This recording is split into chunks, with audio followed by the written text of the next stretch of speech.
시간에는 청력 보존 프로그램의 효과, 평가 지침에 대해서 해보도록 하겠습니다.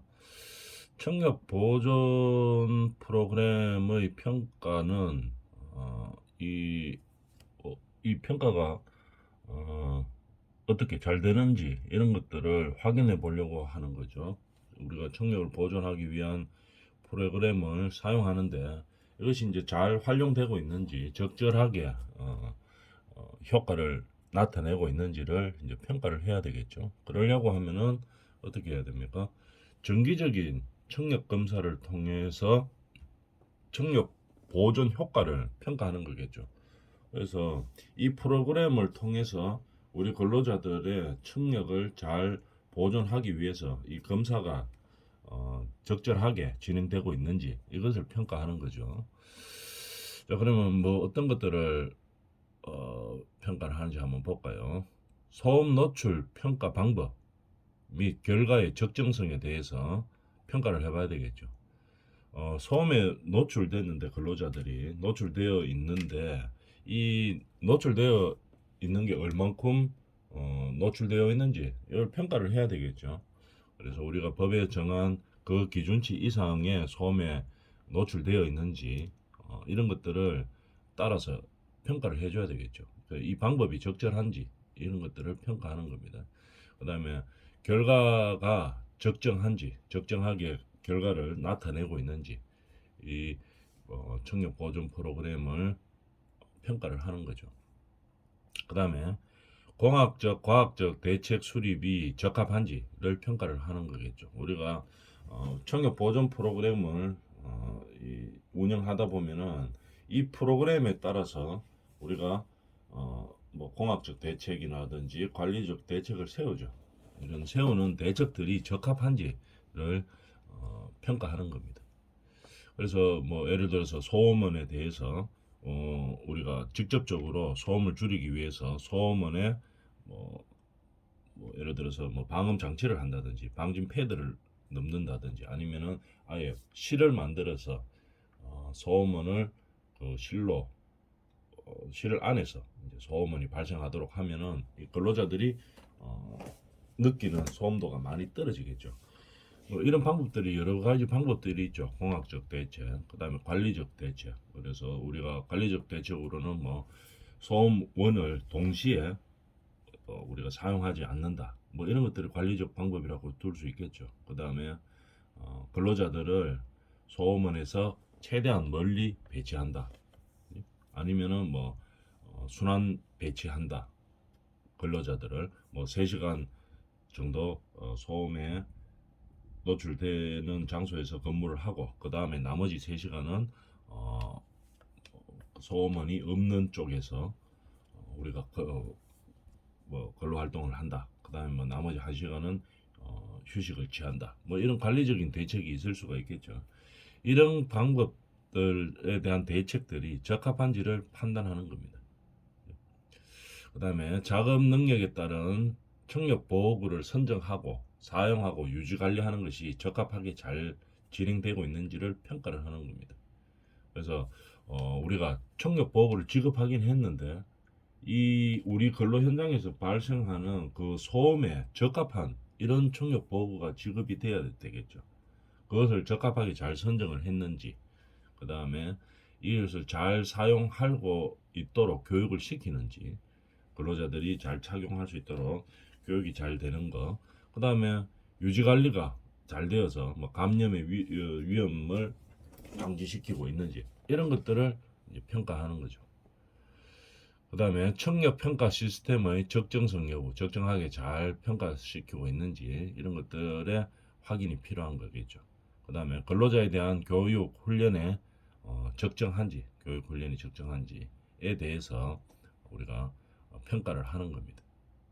그 다음에 청력 보존 프로그램의 정량 평가를 위한 적용 가능한 역치 변동 기준. 역치 변동 기준은 여러 가지가 있습니다. 이렇게 뭐 여러 가지가 있는데 기본적으로 보면은 우리가 뭐 국제 기준도 있고 여러 미국 기준도 있고 뭐 만들어낸 기준들이 여러 가지가 있죠. 이런 것들을 쭉 보면 그 현장에서 이제 적용하는 기준들이 있죠. 우리 국가마다 정해준 기준들이 있습니다. 그 기준에 그냥 맞추어서 하면 되는데 평가 지표를 따지고 보면은 대부분 이런 평가를 보고 있는 겁니다. 역치라고 하면은 0.5kHz에서 6kHz 사이에서 어느 주파수에서든지 청력 역치가 보통 15dB 이상 나빠지면 이것을 보통 이 난청의 기준이라고 보는 거죠. 15dB 이상 나빠진 비율을 말하는 겁니다. 그래서 0.5kHz에서 6kHz까지 청력 역치가 보통 15dB 이상 나빠진 비율을 나타내고 있습니다. 우리가 말하는 기준들은 청력 보존 프로그램을 정량평가의 기준은 보통 15dB이 나빠지는 기준을 보고 있는 거죠. 그래서 이러한 기준들에 맞게 우리나라에서 정한 기준들이 있겠죠. 우리나라도 그렇고 국제 기준도 있고 그렇습니다. 이제 그런 것들을 보고 이 기준에 맞는지 안 맞는지를 평가를 하는 겁니다. 그래서 일반적인 기준은 15dB 이상 나빠진 비율을 말하는 거죠. 0.5kHz에서 6kHz 사이에 어느 주파수에서든지 간에 청력 역치가 15dB 이상 나빠진 비율을 보통 우리가 기준으로 보고 있습니다. 이런 것들이 청력 보존 프로그램이죠. 이런 프로그램들이 잘 진행되고 적합하게 진행되고 있는지를 평가를 하는 거죠. 예를 한번 들어볼까요? 청력 보존 프로그램의 예시를 들어보면은 청력 보존 프로그램을 하는 목적이 뭐냐? 목적에 대해서 한번 봅시다. 목적은 당연히 뭐겠습니까? 소음으로 인해 근로자의 건강 장애를 예방하고 쾌적한 작업 환경 조성을 목적으로 하는 거겠죠. 청력 보존 프로그램의 예시는 이겁니다. 근로자의 건강 보호죠. 쉽게 말하면. 그래서 작업 환경을 쾌적하게 하는 목적이 있는 거죠. 그런 목적으로 청력 보존 프로그램을 활용을 하는 겁니다. 그럼 적용 대상은 뭐 어떤 근로 현장에서 청력 보존 프로그램을 사용해야 되느냐? 법에 규정이 있죠. 그래서 소음의 작업 환경 측정 결과 소음 수준이 85dB를 초과하는 근로 현장, 소음이 85dB를 초과하는 현장에서 청력 보존 프로그램을 사용을 해야 되는 겁니다. 왜냐하면 이 기준이 넘어설 경우에 소음 수준이 85dB를 넘어서는 현장에서는 근로자들에게 이 건강장애가 발생할 가능성이 높기 때문에 이제 여기를 기준으로 잡은 거죠. 그래서 우리는 알아줘야 될 것이 청력 보존 프로그램을 사용하는 그런 기준이 무엇이냐, 해야 되는 기준이 무엇이냐. 근로 현장에서 소음 수준이 85dB를 초과하면 사용해야 된다는 것을 알아주면 되겠습니다. 그러면 이런 청력 보존 프로그램을 사용해야 되는 현장에서는 어떻게 조직을 운영을 해야 되느냐 한번 볼까요? 프로그램 추진팀을 구성하고 운영해야 되는 겁니다. 청력 보존 프로그램을 그런 추진하는 팀들을 구성을 해야 된다는 얘기겠죠. 총괄 책임자는 누가 됩니까? 총괄 책임자는 추진팀을 대표로 하고 팀원을 지휘 감독하고 추진팀의 각종 회의를 운영하는 사람을 총괄 책임자로 두고 하는 겁니다. 보통 뭐 현장에서는 현장 소장 아니면 안전관리 책임자 뭐 이런 사람들이 총괄 책임자로 두고 있죠. 그 다음에 프로그램 관리자는 어떻게 총괄 책임자가 있고 실제로 관리하는 사람들이 있죠. 관리하는 사람들은 뭘 해야 되는가 한번 볼까요? 실질적인 프로그램을 운영하고 운영 실제로 하는 겁니다. 그 다음에 실무 전반을 관리하여 뭘 합니까? 소음 수준을 평가하고 소음이 어느 정도 된다 하는 거. 실제로 프로그램 관리자들이 소음 도가 어느 정도 되는지 측정을 합니다. 측정을 하고 우리 근로 현장에서의 소음이 이게 85dB를 넘어가서 어느 정도 수준인지 아니면 85dB 밑에인지 이런 소음 수준을 평가를 하는 거죠. 그럼 거기에 맞는 보건 교육도 실시하고, 그 다음에 팀원들의 활동에 따른 지도 업무와 여러 가지 뭐 그에 따른 기록들 보존하기 위한 서류들 이런 것들을 이제 작성을 하게 되겠죠. 수행하고 그 다음에 어떤 어, 그 소음치가 기준 이상이 많이 발생했을 때는 어떤 대책으로 이 소음을 감소할 것인지 이런 것들을 우리가 관리하게 되겠죠. 그 다음에 또 소음으로 인해서 어떤 근로자들이 건강상의 문제가 발생했다 하면 그거를 더 이상 발생하지 않기 위해서 어떤 대책을 세우고 근로자의 건강 보호를 위해서 뭐 어떤 역할을 해주고 그다음에 뭐 진료를 받게 하고 치료를 받게 하고까지를 포함하는 거겠죠. 프로그램 관리자들은 다 이런 일들을 실제로 하는 사람들이 프로그램 관리자들이죠. 보통 안전관리자나 보건관리자들이 하죠. 그 다음에 추진 팀원은 어떻게 합니까? 업무가 효율적으로 운영될 수 있도록 여러 가지 대책을 세워야 되겠죠. 근로자들에 대한 보호구 착용을 지도하고 감독하고 교육시키는 거겠죠. 보호구 착용하고 그 다음에 공학적 또는 관리적 기술적 대책을 세우는 거겠죠. 우리가 측정을 해보니까 소음도가 너무 심각하다. 그래서 근로자들에게 건강을 해칠 위험이 있다. 이러면 대책을 세워줘야 되겠죠. 대책을 세워주는 것까지 프로그램의 역할입니다. 그 다음에 소음성 난청 예방을 위해서 회사에서는 근로자를 교육하고 그 다음에 청력 보호구를 지급하고 그래서 잘 착용할 수 있도록 교육하고 이래서 청력 보조 프로그램의 성공을 위해서 적극적으로 근로자들도 참석해야 되겠죠. 이 관리자들만 열심히 하고 이래 가지고는 안 되겠죠. 근로자들이 실질적으로 이 근로자들의 건강이 어느 정도의 문제가 발생할 수 있고 어느 정도의 문제가 대책을 세워서 관리를 해야 되겠다 하는 교육을 받고 그런 의식을 가지고 있어야 되겠죠. 근로자들도 이 의무적으로 반드시 참여해야 될 의무가 있습니다. 이 관리자들만 의무가 있는 게 아니고 이래서 우리가 청력 보조 프로그램을 어떻게 조직을 하고 그 다음에 운영을 할 건지에 대해서 알아봤습니다. 그 다음에 소음 노출 평가를 어떻게 하느냐 한번 볼까요? 소음 노출 평가를 실시를 해야 되겠죠. 소음이 어느 정도인지 잰다 이 말입니다. 실제로 측정을 해본다는 얘기겠죠. 그럼 누가 하느냐?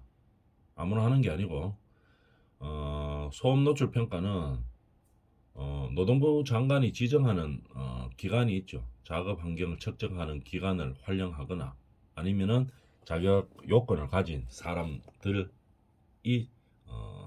기준을 평가하는 겁니다.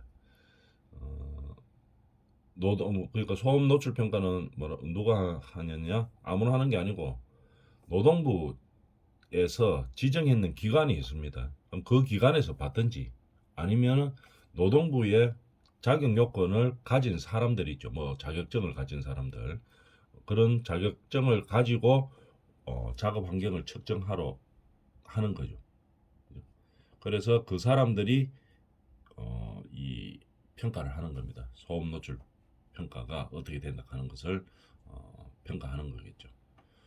그러면 우리 현장에서 그냥 있는 뭐 직원들이 소음에 어느 정도인지 재는 게 아니고 노동부에서 지정한 기관에 있는 사람들이나 아니면은 그런 기관이 아니더라도 노동부에서 인정하는 자격증이 있죠. 소음 노출 평가를 해도 된다. 일정 자격 요건을 갖추었다고 하는 그런 자격증을 가지고 있는 사람들이 이 소음 노출 평가 정도를 측정하는 겁니다. 그래서 거기에 따라서 결과가 나오면 어떻게 해야 됩니까? 우리 현장에서는 뭐 어떤 대책을 세우든지 이제 이렇게 하겠죠. 그러면 공학적 개선 등을 위하여 소음 노출 평가 시에 뭐 어떤 것들을 사용할 수 있느냐? 누적 소음 노출기나 지시 소음기, 주파수 분석기 등을 사용해서 공학적으로 어떤 개선이 필요하다. 이제 그런 것들을 방향을 찾는 거겠죠. 그래서 노출이 어느 정도 되어 있는지를 알아야지 실제로 뭐 어떤 방법들을 찾을 수가 있겠죠. 그 다음에 작업 환경 측정은 작업이 정상적으로 이루어져 근로자의 소음에 대한 노출 정도를 정확하게 평가할 수 있을 때 평가해야 된다 이 말이죠. 이게 무슨 말인가 하면은 작업 환경 측정하는데 예를 들어서 측정하긴 했는데 그날 일 별로 안 하는 날 일요일 같은 날 측정하고 이렇게 하면 안 되겠죠. 그리고 업무 시간이 끝난 밤에 뭐 소음 측정한다고 그 현장에서 측정한 거는 맞기는 맞는데 뭐 일 끝나고 난 다음에 저녁에 이래 측정한다든지 아니면 뭐 일 없는 일요일 날 한다든지 뭐 이렇게 작업을 측정해서는 안 된다 이 말이죠. 정상적으로 이루어지고 있을 때 작업 환경 측정을 해야 된다는 얘기입니다. 그래서 일반적인 상황에서의 우리 근로 현장에서 소음이 노출되는 정도를 정확하게 평가를 해야 된다는 얘기겠죠. 그 다음에 신규로 가동되거나 변경되는 등 작업 환경 측정 대상 작업장이 된 경우에 예전에는 작업 환경 측정 대상 작업장이 아니었습니다. 아니었을 때는 작업 환경 측정할 필요가 없죠. 근데 이제 어떤 작업 환경 측정 대상이 됐다고 이제 신규로 되거나 아니면은 신규로 되거나 변경되거나 이렇게 됐을 때는 그날로부터 30일 이내에 실시를 해야 되는 겁니다. 소음 노출 평가를 실시를 해야 되는 거겠죠. 옛날에 소음 노출 평가 대상이 아니었을 때는 그때는 할 필요 없죠. 근데 소음 노출 평가 대상이 되었다고 이제 신규로 되거나 아니면은 변경이 되었을 때는 30일 이내에 실시해야 된다는 얘기입니다. 그다음 그 결과도 반드시 근로자에게 알려줘야 되는 겁니다. 그냥 뭐 우리 사업주에서 관리하는 사람들만 알고 있어가 될 게 아니고 항상 근로자들에게 소음 노출이 어느 정도 되어 있었다고 반드시 알려줘야 다는 얘기겠죠. 그 다음에 이런 소음 노출 평가를 한 다음에 우리가 대책을 세워야 되겠죠. 뭐 어떤 대책을 세워야 되느냐? 대책에는 여러 가지가 있죠. 공학적 대책, 관리적 대책, 뭐 이런 기술적 대책 여러 가지 대책들이 있습니다. 그다음 그 중에서 이제 뭐 공학적 대책, 뭐 어떤 것들을 세울 수 있냐? 어떤 대책을 세워줘야 되겠죠. 대책이라고 하면은 대책을 세우는 근본적인 목적은 뭐가 되겠습니까? 소음을 감소시키는 거겠죠. 그래서 근로자들의 건강을 해치지 않도록 만드는 게 근본적인 목적입니다. 그러면은 가장 공학적으로 뭐 간단하게 할 수 있는 게 뭐 어떤 것들이 있습니까? 현장마다 다르겠지만 일단 소음원을 줄여주면 되겠죠. 소음원에서 발생되는 소음원을 줄여주면 되는 겁니다. 그러기 위해서는 어떻게 합니까? 흡음 처리를 한다든지 소음원 있는 쪽에 흡음 처리를 한다든지 아니면 그 소음원을 밀폐시킨다든지 이런 아니면 떨어뜨려 놓는다든지 근로자들하고 이런 것들이 가장 기본적으로 할 수 있는 공학적인 대책이 되겠죠. 그 다음에 그렇게 해서도 잘 안 된다. 대책을 세우기가 어렵다. 이러면은 어떻게 합니까? 전문가들을 초빙을 해야 되겠죠. 우리 현장에서 자체적으로 공학적인 대책을 세우기가 어렵거나 곤란할 때는 외부 전문가들에게 의뢰를 해야 되겠죠. 어떻게 하면은 우리 작업장의 소음을 줄일 수 있겠느냐 이렇게 의뢰를 하는 겁니다. 그 다음에 그런 대책을 수립할 때는 조심해야 될 것은 주의해야 될 것은 근로자들 현장 근로자들하고 항상 이 소통이 되어야 되겠죠.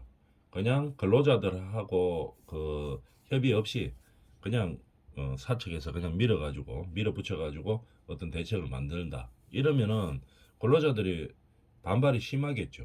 왜냐하면은 실제로 건강상의 문제가 발생하는 것은 이 근로자들이기 때문에 근로자들에게 의견을 충분히 물어봐야 되는 겁니다. 어떻게 우리 소음을 감소시킬 수 있는 건지 서로 원하는 방법들이 있겠죠. 그것을 잘 조율해서 찾아야 되는 겁니다. 무조건 사측에서 그냥 정해가지고 이렇게 해 하면서 딱 근로자들에게 뭐 그 지침을 미룬다든지 이렇게 하면은 이 근로자들에게 반발이 너무 심할 수가 있죠. 그래서 항상 같이 사측과 근로자들이 토의하고 시간을 같이 공유해서 대책을 같이 세워야 된다는 얘기겠죠. 그다음에 근데 그럼에도 불구하고 공학적 대책이 우리 현장에서는 도저히 나올 수가 없다. 뭐 그 전문가도 불러봤고 그다음에 뭐 그 소음원을 차단할 방법도 찾아봤고 격리시킬 방법도 찾아봤고 여러 가지로 해봤지만 이게 방법이 안 나온다. 이러면은 어떤 방법이 있을 수 있겠습니까? 그러면 근로 시간을 그 소음원에 노출되는 근로 시간을 줄여주면 되겠죠. 그죠? 최대한 얼마큼 줄여주고 뭐 순환 근무를 시킨다든지 조금은 노출 소음에 노출되는 일을 하고 그 다음에 뭐 몇 시간은 노출되지 않는 일을 하고 그 다음에 노출되는 일을 하더라도 반드시 보호구 귀 마개도 하고 귀 듣게도 하고 이제 이런 식으로 해서 저감시키는 수밖에 없겠죠. 이렇게 그러면서 또 개인 보호구를 지급해서 개인적으로 지급해서 감염을 예방하고 뭐 이런 대책들이 나올 수가 있겠죠. 소음 노출 평가를 한 다음에 그에 따라서 이런 대책들을 세워줘야 된다는 얘기입니다. 소음 노출 평가의 절차에 대해서 한번 볼까요? 노출 평가를 뭐 어떻게 하느냐? 소음이 발생하는지 여부 확인. 일단 소음의 정도가 어느 정도인지를 확인을 해야 됩니다. 그래야지 그 소음의 규모에 맞는 소음의 그 규모에 맞는 그런 대책들을 세울 수가 있겠죠. 만약에 소음이 발생하지 않는다. 뭐 예를 들어 85데시벨 밑에다 근로 현장이. 그러면은 뭐 대책 세울 필요가 없죠. 이미 대가 있으니까. 근데 우리 소음 수준이 한 90데시벨 정도다. 우리 사업장에서. 그럼 90데시벨의 소음에 적합한 대책들이 있죠. 저감시키는 대책들이. 만약에 우리 근로 현장에서 소음 정도가 110데시벨이다. 이렇게 심각하다. 이러면 거기에 맞는 대책들이 있습니다. 그래서 소음이 발생하는지의 여부를 먼저 확인하는 것이 어느 정도인지 확인하는 것이 중요하겠죠. 그래서 그 소음에 따라서 청력 손실 예방 프로그램에 적합하게 사용할 수 하고 있는지 어떤 프로그램을 사용할지를 선택을 해줘야 되겠죠. 그 다음에 청력 손실 예방 프로그램도 적용하는 것이 중요하고 하지만 또 다른 대책을 또 세울 수가 있겠죠. 공학적인 개선 대책이 있는지 없는지 우리 현장에서 적용할 수 있는 공학적인 개선 대책은 뭐 흡음을 한다든지 아니면 격리를 시킨다든지 이런 공학적인 개선 대책을 세울 수가 있겠죠. 아니면은 뭐 순환 근무를 시킨다든지 이런 대책을 수립을 하는 겁니다. 그 다음에 소음 감소 방안의 우선순위를 결정해야 되겠죠. 이걸 뭐 여러 가지 방법들이 있지만 전부 다를 할 수는 사실 뭐 근로 현장에서 현실적으로 좀 뭐 안 되겠죠. 모든 방법을 다 사용해서 전부 소음을 다 줄여야 하겠다. 이거는 좀 뭐 다 적용하기는 좀 힘들 겁니다. 그러면 소음 감소 방안의 우선순위를 결정하는 거겠죠. 그러면 예를 들면 우리 근로 현장에서 존을 나누는 거죠. A존, B존, C존, D존 이렇게 해가지고 제일 소음이 심한 게 A존이다. 이러면은 우리가 A존의 소음을 감소하기 위해서 최우선적으로 노력을 해야 되겠죠. A존이 가장 심하기 때문에. 그 다음에 이걸 해결하고 나면 그 다음에 B존 이제 순위에 들어가겠죠. 이것을 해소하기 위해서 B존의 소음을 해소하기 위해서는 뭐 어떤 방법을 써야 되겠다. 그 다음에 C존, 그 다음에 D존 이렇게 순차적으로 해결해 나가야 되겠죠. 그래서 뭐 물론 한꺼번에 다 소음이 우리가 원하는 85데시벨 이하로 떨어뜨려지면은 가장 좋지만 그렇게 하기가 좀 상당히 곤란하죠. 근로 현장에서 뭐는 되고 뭐는 안 되고 이런 현상들이 많이 있겠죠. 그럴 때는 어떻게 한다고 우선순위를 정하는 겁니다. 가장 소음에 노출이 많이 되어 있는 곳을 순위를 정해서 그 존에 소음 감소 방안을 내고 해결을 해 나가고 그 다음에 해결되고 나면 두 번째를 내고 이렇게 하는 거죠. 그래서 공학적 개선 대책의 효과도 평가를 해야 되는 겁니다. 우리가 대책만 공학적 뭐 대책을 내 가지고 뭐 허범, 뭐 격리, 밀폐 이런 여러 가지 대책을 세웠겠죠. 그 다음에 노출 시간, 소음에 대한 노출 시간을 저감시키는 거 여러 방법들을 해가지고 실제로 어느 정도 소음이 감소됐는지를 평가를 해봐야 되겠죠. 그래서 평가를 해보고 적절하지 않으면 다시 다른 방법으로 우리가 소음 노출을 의 방법을 진행하고 이제 이런 것들을 이제 해가지고 진행을 시켜야 된다는 얘기입니다. 자, 그 다음에 이 청력보호구 지급 착용은 다음 시간에 하도록 하겠습니다.